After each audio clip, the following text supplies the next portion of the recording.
Hello students, जैसा जो हमारा चैप्टर चल रहा है प्रेमचंद के फटे जूते, बड़ा इंटरेस्टिंग चैप्टर है और ये एक व्यंग्यात्मक चैप्टर है। तो मैं आपको बता चुकी थी कि लेखक कह रहा है कि प्रेमचंद के जूते जो पहने हुए हैं फ़ोटो में, तो वो कैसा है, मतलब उनके जूते में से उनके जूते फटे हैं, उंगलियां बाहर दिखाई दे रही हैं। एक्चुअली प्रेमचंद के बारे में लेखक हमें ये बताना चाहता है कि हमें अपने ऊपर मतलब हमें दिखावे से अपने आप को हमेशा अलग रखना चाहिए।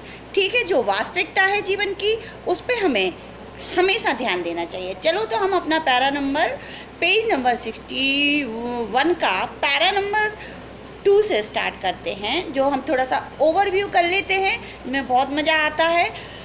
मैं चेहरे की तरफ देखता हूँ, क्या तुम्हें मालूम है मेरे साहित्यिक पुरखे तुम्हारा जूता फटा है। लेखक देखता है कि प्रेमचंद फ़ोटो खिंचवा रहे हैं और वहाँ फ़ोटो तो ठीक है, कपड़ों का तो उन्होंने बता ही दिया है, डिस्क्रिप्शन हमें दे ही दिया है, लेकिन आँखों को जब उन्होंने पैरों तक देखा, आँखों से पैरों तक देखा, तो उनकी आंखें वहाँ रह गई फटी की फटी, क्योंकि जूते मतलब फटे हुए थे और वहाँ से उनकी उंगलियाँ झांक रही थी। और लेखक यही बताना चाहता है कि क्या तुम्हें ये पता नहीं था। लेकिन ये व्यंग नहीं है, ये समाज पर व्यंग है। ठीक है, बाहर दिखाई, क्या तुम्हें इसका जरा भी एहसास नहीं है। मतलब ये क्या है, क्योंकि लेखक ये चाहता है कि हम बताना चाहता है कि हमारे समाज में दिखावा है, अंदर कुछ बाहर कुछ और। लेकिन यहाँ तो प्रेमचंद के साथ बिल्कुल उल्टा हुआ है। बाहर जो है वो अंदर है। तो क्या तुम्हें बिल्कुल भी, लेखक कहता है कि क्या तुम्हें इस बात का बिल्कुल भी अनुमान नहीं है कि हमारे समाज में दिखावा पसंद लोग रहते हैं तुम्हें इस चीज़ का एहसास नहीं है।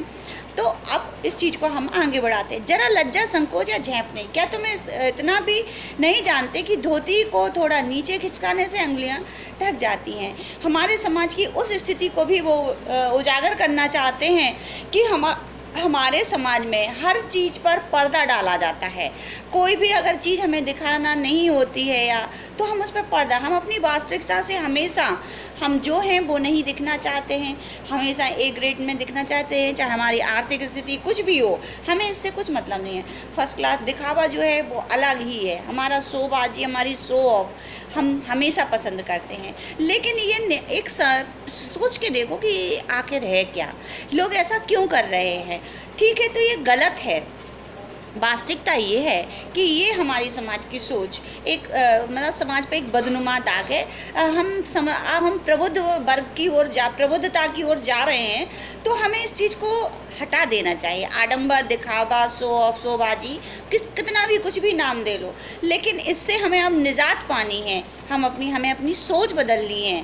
ठीक, तो ये चीज़ अब वो कहते हैं, मगर फिर भी तुम्हारे चेहरे पर बेपरवाही है, बड़ा विश्वास है। फोटोग्राफर ने जब रेडी प्लीज़ कहा होगा, तब परंपरा के अनुसार तुमने मुस्कान लाने की कोशिश की होगी। दर्द के गहरे कुएं के तल में कहीं पड़ी मुस्कान को धीरे धीरे ऊपर निकाल रहे होगे कि बीच में ही क्लिक करके फोटोग्राफर ने थैंक यू कह दिया होगा। विचित्र है, अधूरी मुस्कान या मुस्कान नहीं, इसमें उपहास है, व्यंग है। लेखक ये कहना चाहता है कि वास्तविकता, देखिए, मुस्कान या खुशी अंदर से होती है। देखिए, खुशी का रिश्ता अंदर से होता है। हमारी खुशी हमारे चेहरे पे, जब हमारा दिल खुश होता है, हमारी अंतरात्मा खुश होती है, हमारे चेहरे पे एक बहुत मतलब ग्लो, खुशी छलक जाती है, चेहरे पे दिखाई देती है। ठीक है, इस बात को समझा रहे हैं। तो वो ये कहता है कि लेकिन लेखक कहता है प्रेमचंद के साथ ऐसा नहीं था, क्योंकि उनके वास्तविक जीवन में उनकी परिस्थितियों को देखते हुए वो समाज की परिस्थितियों को जिस तरीके से, समाज को वो जिस तरीके से अपने बौद्धिक स्तर से वो ले जा रहे थे, उसमें कई कुरीतियाँ थीं। फिर इतना सारा सामाजिक दर्द, पर्सनली दुख, सब कुछ उनके दिल में बसा हुआ था। फिर उनके चेहरे पर एक उल्लास बिखेरने वाली मुस्कान कैसे आ सकती थी। तो यही लेखक की इसी पॉइंट लेखक को हमें अंडरलाइन करते हुए हमें समझाता है, वो ये कहता है। इसलिए प्रेमचंद जो फोटोग्राफर के कहने पर हंस रहे हैं, ये हंसी उनकी वास्तविक हंसी नहीं है, ये हमारे समाज के लिए व्यंग है, क्योंकि हंसी दिल से होती है, मैं बता चुकी हूँ। और प्रेमचंद ने सिर्फ फोटोग्राफर के कहने के लिए आडंबर वाली हंसी हंसी है, दिखावा वाली हंसी हंसी है। इसलिए लेखक कहता है ये व्यंग है हमारे समाज पर, कि प्रेमचंद ने हमारा समाज ऐसा ही है कि अंदर से कुछ भी हो लेकिन बाहर से हंसता मुस्कुराता नज़र आता है। ठीक है, तो ये हमारा पेज नंबर 61 का पैरा नंबर 2 पूरा कंप्लीट हुआ। हमारा जब नेक्स्ट वीडियो आएगा हम इसे आगे कंटिन्यू करेंगे। तब तक बच्चों पढ़ते रहिए, देखते रहिए, समझते रहिए जो भी। बाय बच्चों।